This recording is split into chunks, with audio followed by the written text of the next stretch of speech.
اپنے اخلاق کریمہ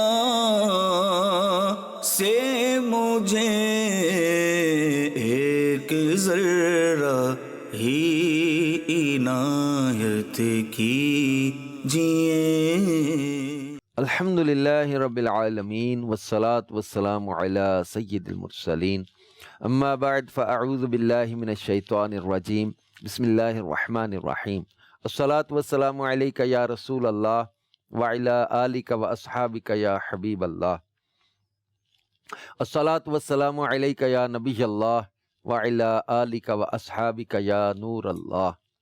مدنی چینل کے ناظرین، مدنی چینل کا سلسلہ ہے اخلاق کریمانہ۔ اللہ پاک کے آخری نبی صلی اللہ علیہ وآلہ وسلم کا فرمان عالی شان ہے، جب تم کسی چیز کو بھول جاؤ تو مجھ پر درود پڑھو، انشاءاللہ یاد آ جائے گی۔ صلو علی الحبیب صلی اللہ تعالی علی محمد وعلی آلہ وصحبہ وبارک وسلم۔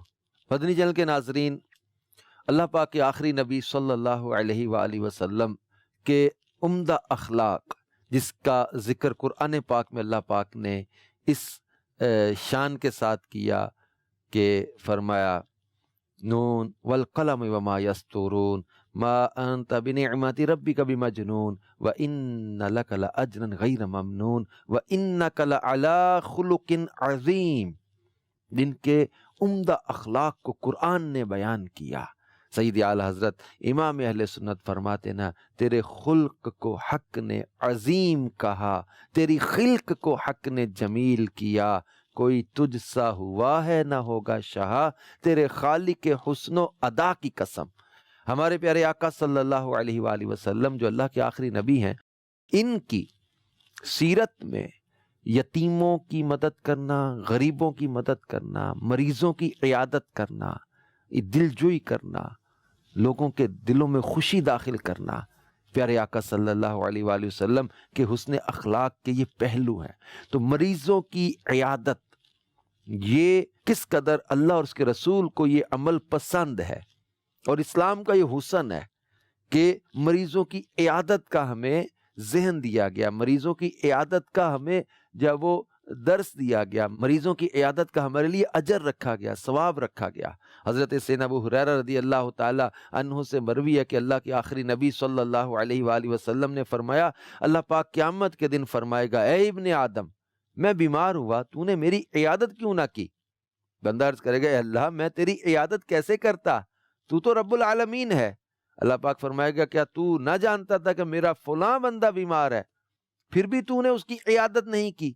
کیا تو نہیں جانتا تھا کہ اگر تو اس کی عیادت کرنے کے لیے اس کے پاس جاتا تو مجھے اس کے پاس پاتا؟ پھر اللہ پاک فرمائے گا، اے ابن آدم، میں نے تجھ سے کھانا مانگا، تو نے مجھے کھانا کیوں نہ کھلایا؟ بندہ عرض کرے گا، اے رب، میں تجھے کھانا کیسے کھلاتا، تو رب العالمین ہے۔ اللہ پاک فرمائے گا، میرے فلاں بندے نے تجھ سے کھانا مانگا تھا، تو نے اسے کھانا کیوں نہیں کھلایا؟ کیا تو نہ جانتا تھا کہ اگر تو اسے کھانا کھلاتا تو اس کا ثواب میرے پاس ضرور پا لیتا؟ پھر اللہ پاک فرمائے گا، اے ابن آدم، میں نے تجھ سے پانی مانگا تو نے مجھے پانی کیوں نہ دیا؟ بندہ عرض کرے گا، یا رب، میں تجھے پانی کیسے پلاتا، تو رب العالمین ہے۔ تو اللہ پاک فرمائے گا، میرے فلاں بندے نے تجھ سے پانی مانگا تو نے اسے پانی نہ پلایا، کیا تو نہ جانتا تھا کہ اگر تو اسے پانی پلا دیتا تو اس کا ثواب میرے پاس پاتا؟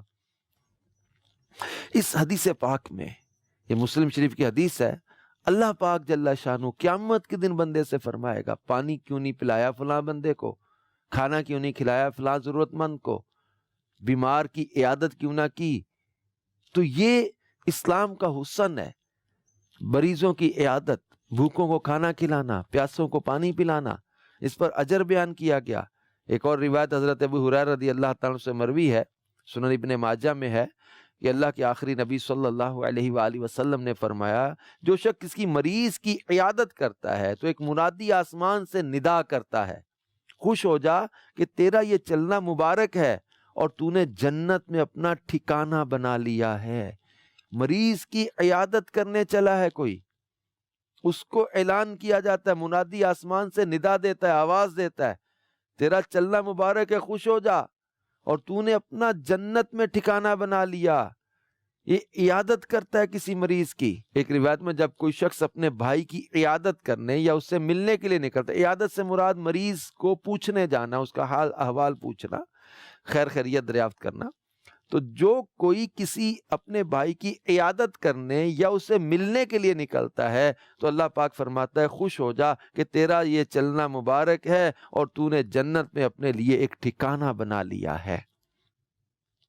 حضرت ابو ہریرہ رضی اللہ تعالیٰ عنہ سے مروی ہے کہ اللہ کے آخری نبی صلی اللہ علیہ وآلہ وسلم نے فرمایا کہ آج تم میں سے کس نے روزہ رکھا؟ حضرت سیدنا ابو بکر صدیق رضی اللہ تعالیٰ عنہ نے عرض کیا میں نے.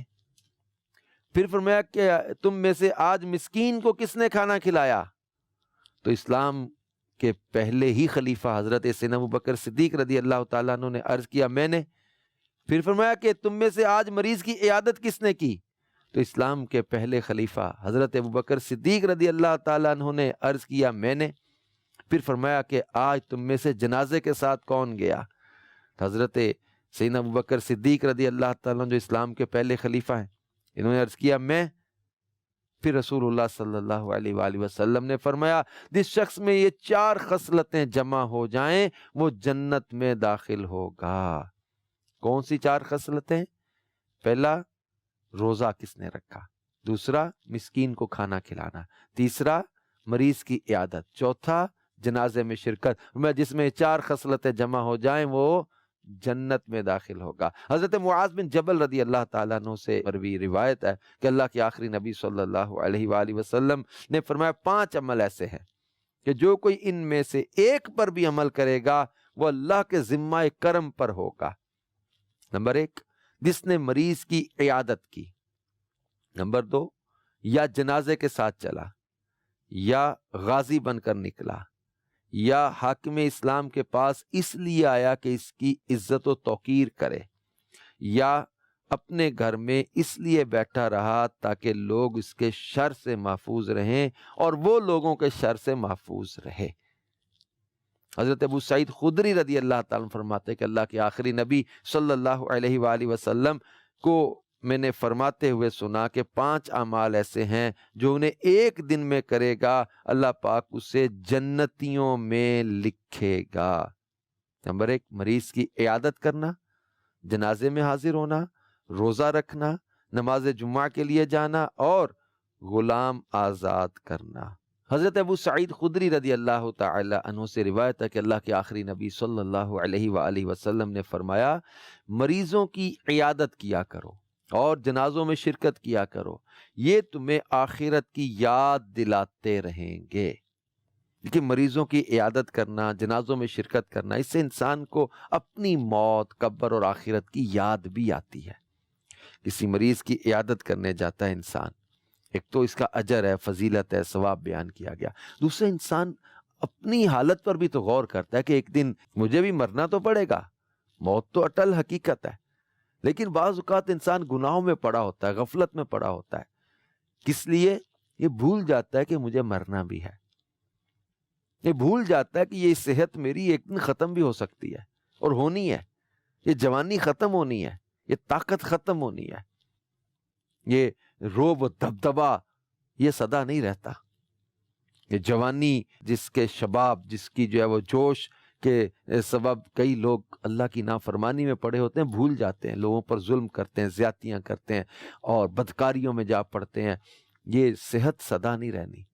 کہتے ہیں سدا نہ حسن جوانی ماپے، سدا نہ صحبت یاراں، سدا نہ باغی بلبل بولے، سدا نہ باغ بہاراں. یہ سدا یہ چیزیں رہنے والی نہیں ہوتی. یہ باغ بہاریں سدا نہیں رہتی، سدا باغ میں بلبل نہیں بولتی. سدا نہ حسن جوانی ماپے، سدا نہ صحبت یاراں. حسن، جوانی، ماں پیو یعنی والدین اور صحبت یاراں، دوستوں کی صحبت، یہ سدا نہیں رہنی.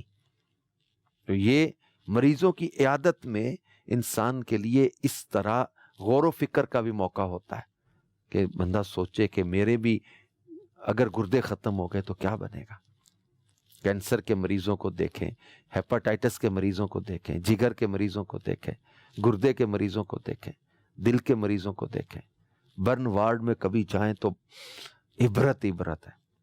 چلے ہوئے جسم لوگوں کے، ایمرجنسی وارڈ میں کسی میں جا کر ہاسپٹل میں دیکھیں کسی تو زخمی جو ایمرجنسی میں آتے ہیں، ایکسیڈنٹ اور طرح طرح کے مریض اس طرح آتے ہیں. انسان اپنے لیے عبرت حاصل کر کے میں صحیح ہوں، اللہ کا شکر ادا کرے کہ میرا جسم سلامت ہے، میرے اعضاء سلامت ہے.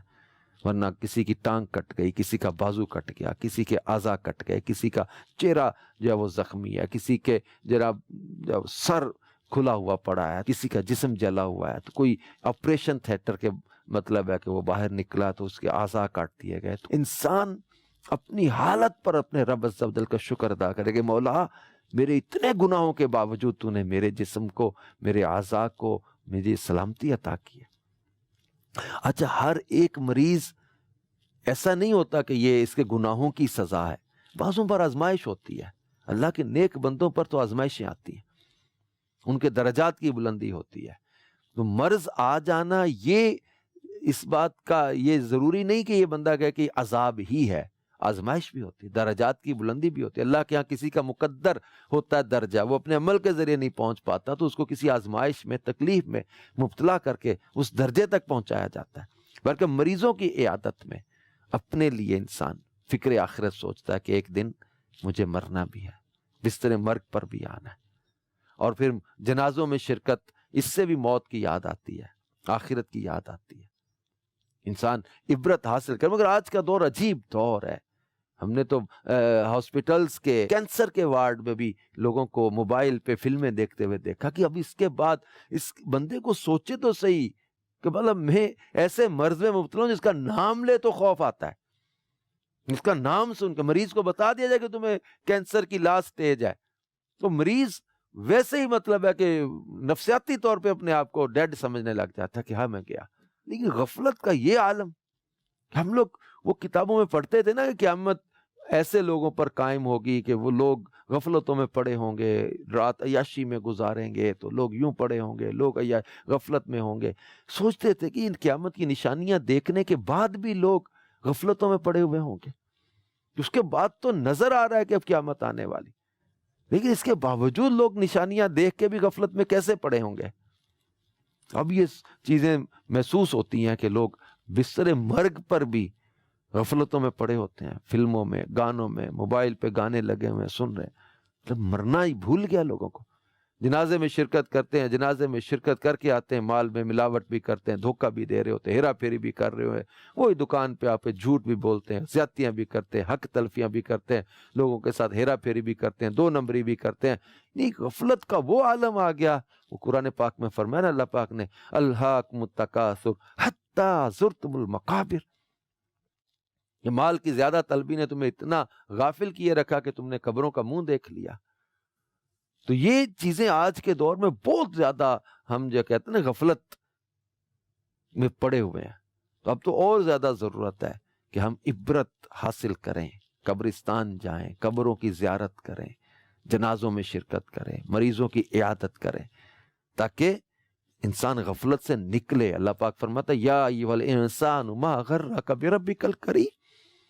اے انسان تجھے کس چیز نے کرم والے رب کے بارے میں دھوکے میں ڈال دیا؟ اپنے رب عز و جل کی یاد سے غافل ہو گئے. اللہ پاک فرماتا ہے یا ایھا الذین آمنوا لا تلہکم اموالکم ولا اولادکم عن ذکر اللہ. اے ایمان والو، تمہارا مال اور تمہاری اولاد تمہیں اللہ کی یاد سے غافل نہ کریں. ومن یفعل ذلک فاولئک هم الخاسرون. تو جو ایسا کرے وہی لوگ خسارے میں. جو نماز اور قرآن کو، اللہ کی یاد کو اولاد یا مال کی وجہ سے چھوڑے، ان کو خسارے میں پڑے ہوئے کہا. وہ گھاٹے میں، وہ لوگ وہ نقصان میں ہے. اور ہم لوگ آج کے دور میں ان چیزوں کو بھلا بیٹھے.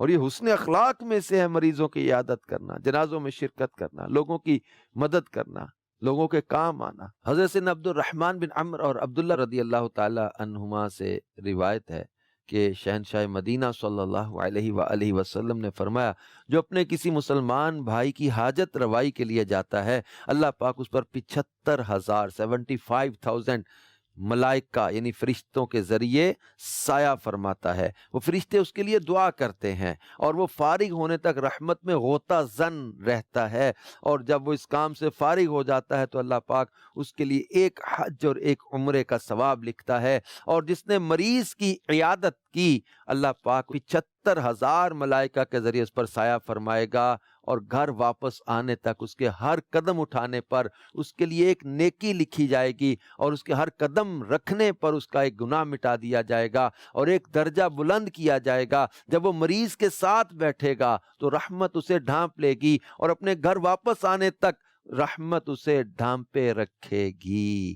یہ ہمارے پیارے نبی صلی اللہ علیہ وآلہ وسلم کس قدر مریضوں کی عیادت کو پسند فرماتے ہیں۔ حضرت انس رضی اللہ تعالیٰ عنہ فرماتے کہ میں نے اللہ کے آخری نبی صلی اللہ علیہ وآلہ وسلم کو فرماتے ہوئے سنا، جو شخص کسی مریض کی عیادت کرتا ہے وہ دریائے رحمت میں غوطے لگاتا ہے، جب وہ مریض کے پاس بیٹھتا ہے تو رحمت اسے ڈھانپ لیتی ہے۔ میں نے عرض کیا یا رسول اللہ صلی اللہ علیہ وآلہ وسلم، یہ تو اس تندرست کے لیے ہے جو مریض کی عیادت کرتا ہے، اس مریض کے لیے کیا ہے؟ فرمایا اس کے گناہ مٹا دیے جاتے ہیں۔ ایک روایت میں کہ اللہ کے آخری نبی صلی اللہ علیہ وآلہ وسلم نے فرمایا جب بندہ 3 دن بیمار ہوتا ہے تو گناہوں سے ایسے نکل جاتا ہے جیسے اس دن تھا جس دن اس کی ماں نے اسے جنا تھا۔ اس میں مریضوں کو بھی تسلی دی جا رہی ہے، شکوہ نہ کریں، گھبرائیں نہ، اور اللہ کی رحمت سے مایوس نہ ہوں، اور بیماری کو اگر غور کریں، ان روایتوں کو پڑھیں دیکھیں تو پھر یہ پتہ چلتا ہے کہ یہ تو نعمت ہے، یہ تو رحمت ہے۔ حضرت سیدنا جابر رضی اللہ تعالیٰ سے مروی ہے کہ اللہ کے آخری نبی صلی اللہ علیہ وآلہ وسلم نے فرمایا جس نے مریض کی عیادت کی جب تک وہ بیٹھ نہ جائے دریائے رحمت میں غوطے لگاتا رہتا ہے، اور جب وہ بیٹھ جاتا ہے تو رحمت میں ڈوب جاتا ہے۔ اور ایک روایت حضرت کعب بن مالک سے مروی ہے کہ اللہ کے آخری نبی صلی اللہ علیہ وآلہ وسلم نے فرمایا جس نے مریض کی عیادت کی وہ دریائے رحمت میں داخل ہو گیا، اور جب وہ اس مریض کے پاس بیٹھتا ہے تو دریائے رحمت میں نہانے لگتا ہے۔ ایک روایت میں ہے کہ جب اس کے پاس سے اٹھتا ہے تو جہاں سے وہ عیادت کے لیے چلا تھا وہاں پہنچنے تک دریائے رحمت میں غوطہ زن رہتا ہے۔ حضرت انس رضی اللہ تعالیٰ عنہ سے روایت ہے کہ اللہ کے آخری نبی صلی اللہ علیہ وآلہ وسلم نے فرمایا جس نے اچھے طریقے سے وضو کیا اور ثواب کی امید پر اپنے کسی مسلمان بھائی کی عیادت کی، اسے جہنم سے 70 سال کے فاصلے تک دور کر دیا جائے گا۔ یہ ہمارے پیارے آقا صلی اللہ تعالی علیہ وآلہ وسلم مریضوں کی عیادت کا ہمیں فرما رہے ہیں، مریضوں کی بیمار پرسی کرنا، ان کا حال احوال پوچھنا، ان کے پاس جانا۔ یہ حضرت ثوبان رضی اللہ تعالیٰ سے مروی ایک روایت ہے کہ اللہ کے آخری نبی صلی اللہ علیہ وآلہ وسلم نے فرمایا بے شک جب مسلمان اپنے مسلمان بھائی کی عیادت کرتا ہے تو وہ لوٹنے تک جنت کے خرفے میں رہتا ہے۔ عرض کی گئی یہ جنت کا خرفہ کیا ہے؟ فرمایا جنت کا ایک پھل ہے، اور اللہ کے پیارے نبی صلی اللہ علیہ وآلہ وسلم نے فرمایا کہ جب مسلمان اپنے مسلمان بھائی کی عیادت کرتا ہے تو مریض کے پاس بیٹھنے تک جنت کے باغ میں چہل قدمی کرتا ہے۔ جب وہ بیٹھتا ہے تو رحمت اسے ڈھانپ لیتی ہے۔ جب کوئی شام کے وقت کسی مریض کی عیادت کرتا ہے تو اس کے ساتھ 70,000 فرشتے بھی نکلتے ہیں جو صبح تک اس کے لیے دعائے مغفرت کرتے ہیں، اور جو صبح کے وقت کسی مریض کی عیادت کرتا ہے اس کے ساتھ 70,000 فرشتے نکلتے ہیں جو شام تک اس کے لیے استغفار کرتے رہتے ہیں۔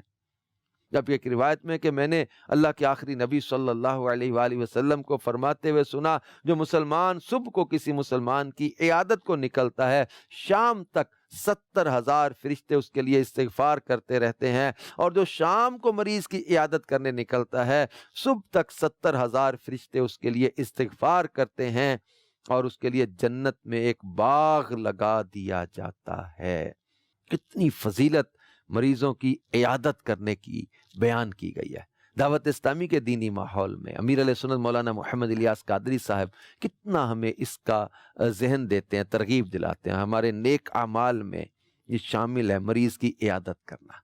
اور مجھے یاد آ رہا تھا مجھے چل کے ناظرین، یوگینڈا ہم لوگ گئے تھے مدنی قافلے میں، تو کمپالا مجھے یاد پڑتا ہے وہاں کا کیپٹل ہے، تو وہاں ہمارے کچھ اسلامی بھائی مریضوں کی عیادت کرنے بھی ہم جاتے تھے، ہاسپٹل تک قریب ایک جگہ وہاں ہاسپٹل میں چلے گئے، مریضوں کی عیادت کی، جو ایک آسان صورتیں ہوتی ہیں۔ ظاہری بات ہے کہ ہر وارڈ میں ہر مریض کے پاس جانا بھی پاسبل نہیں ہوتا، لیکن مریضوں کی عیادت کرنا، ان کا حال احوال پوچھ لینا، تو اس طرح ہم لوگ مدنی قافلے میں بھی کچھ وقت نکال کے اس طرح مریضوں کی عیادت کے لیے جاتے تھے۔ تو ایک مریض ایسا تھا وہاں جو غیر مسلم تھا، اس کا بھی حال احوال پوچھا، خیریت دریافت کی، کیسی طبیعت ہے، کیسے ہیں آپ، تو تھوڑا حال احوال پوچھا۔ تو اس بندے نے کہا کہ میرا کوئی رشتہ دار نہیں آیا پوچھنے مجھے، میں کئی دن سے یہاں ایسی کنڈیشن میں ہوں، لیکن آپ لوگ کون ہیں؟ ہم نے بتایا کہ مدنی قافلے کے شرکا، تو اس طرح کر کے تو اسلامی بھائی نے ان کو تعارف کروایا۔ اچھا، وہ غیر مسلم اس قدر متاثر ہوا، کچھ گفتگو بھی ہوئی اسلام کے بارے میں، تو وہ کلمہ پڑھ کے مسلمان ہو گیا۔ اتنا اسلام کے اس جو ہے وہ حسن سے، نبی آخر الزمان صلی اللہ علیہ وسلم کے حسن اخلاق کی اس پیاری ادا سے اتنا متاثر وہ ہوا کہ تم لوگ کتنے اچھے لوگ ہو مسلمان، تمہارے پیارے نبی صلی اللہ علیہ وسلم کا طریقہ کتنا اچھا، اسلام کتنا اچھا مذہب ہے۔ یعنی اس جو ہے وہ عمل سے وہ متاثر ہو کے کلمہ پڑھ کے مسلمان ہو گیا۔ مریض کی عیادت کی برکت۔ اچھا، ایک اور اس میں پھر بڑی عجیب بات بھی ہوئی، اور یہ ایک ایمان افروز بات بھی ہوئی کہ ایک زندگی بھر ایک انسان جو ہے وہ غیر مسلم رہا، لیکن وہاں ہاسپٹل میں مدنی قافلے والوں سے، عیادت کرنے والوں سے وہ متاثر ہوا، کلمہ پڑھا، مسلمان ہوا۔ اسلام قبول کرنے کے 45 منٹس کم و بیش بعد، آلموسٹ 45 منٹ کے بعد اس کی ڈیتھ ہو گئی۔ یعنی آپ غور کریں کہ پوری زندگی جس نے کفر میں گزاری ہو، اسلام سے دوری میں گزاری ہو، لیکن آخری وقت اسے کلمہ نصیب ہو گیا، ایمان کی دولت نصیب ہو گئی، تو یہ ہمارے سامنے، ہماری آنکھوں کے سامنے ایک ایسا جو ہے وہ کہتے ہیں مدنی بہار ہے کہ جو مریض کی عیادت کی برکت ہمارے سامنے آئی۔ تو وہ ہمارے سامنے اللہ کے آخری نبی صلی اللہ علیہ وسلم کے حسن اخلاق ہیں، کمزوروں کی مدد کرنا، غریبوں کی مدد کرنا، مریضوں کی عیادت کرنا، علاج کے لیے کچھ لوگ خرچ کرتے ہیں۔ دعوت اسلامی کا FGR ہے، پورا ڈپارٹمنٹ، آپ دعوت اسلامی کا ساتھ دیں مریضوں کے علاج کے لیے۔ یتیم خانے بھی اب تو کھول دیے دعوت اسلامی نے مدنی ہوم کے نام سے، یتیموں کی کفالت، مریضوں کی عیادت، مریضوں کا علاج، ہزاروں مریضوں کی جو ہے وہ علاج کی مفت سہولت دعوت اسلامی کے تحت دی جاتی ہے۔ تو آپ ان مریضوں پر خرچ کریں، پھر اپنے رشتہ داروں میں دیکھیں، عزیزوں میں دیکھیں، مریضوں کی عیادت کیا کریں، ان کا پوچھیں، حال پوچھیں۔ اچھا، اس کی عیادت کے بھی پھر امیر سنت نے آداب بیان کیے۔ مریض کی عیادت کرنے جائیں، زیادہ دیر اس کے پاس نہ بیٹھیں، اس کے پاس ایسی باتیں نہ کریں کہ جس سے گھبراہٹ ہو۔ بعضوں کی عادت ہوتی، جائیں گے عیادت کرنے، بات کرتے ہوئے، یار میرا فلاں جاننے والا تھا، اس کو بھی یہی مرض ہوا تھا، وہ تھوڑے دن ہی جیا مر گیا یار، اس کا بھی یہی آپریشن ہوا تھا، وہ آپریشن میں انفیکشن ہو گیا یار، پھر تو وہ دو آپریشن اور ہوئے، پھر مر گیا۔ اس طرح کی خوف والی باتیں کریں گے تو مریض گھبراہٹ کا شکار ہوگا۔ وہاں حوصلے والی، امید والی باتیں کی جاتی، اس کی جب وہ دلجوئی والا سامان کیا جاتا ہے، تو اسے بوجھ نہیں بنا جاتا۔ تھوڑی دیر بیٹھیں اور تسلی سے عیادت کریں، حوصلہ بڑھائیں، حوصلہ دیں، ہمت بندھائیں، اور اچھے انداز سے ملاقات کر کے واپس آ جائیں۔ مریض کے پاس دعائیں قبول ہوتی ہیں، مریض کی دعائیں قبول ہوتی ہیں، اس سے دعا کروائیں، اس کے لیے اللہ کی بارگاہ میں دعا کریں شفا، اور دل سے دعا کریں اللہ اس کو شفا دے۔ اللہ پاک پیارے حبیب علیہ الصلوۃ والسلام کا صدقہ ہمیں اس حسن اخلاق کے وصف کو بھی اپنانے کی توفیق عطا فرمائے۔ مریضوں کی عیادت کریں، اللہ ہمارے مریضوں کو شفا بھی عطا کر دے، اللہ پاک بیماروں کو صحت و تندرستی عطا کرے، آمین بجاہ النبی الامین صلی اللہ علیہ وآلہ وسلم۔ اپنے اخلاق کریمہ سے مجھے ایک ذرہ ہی عنایت کیجئے۔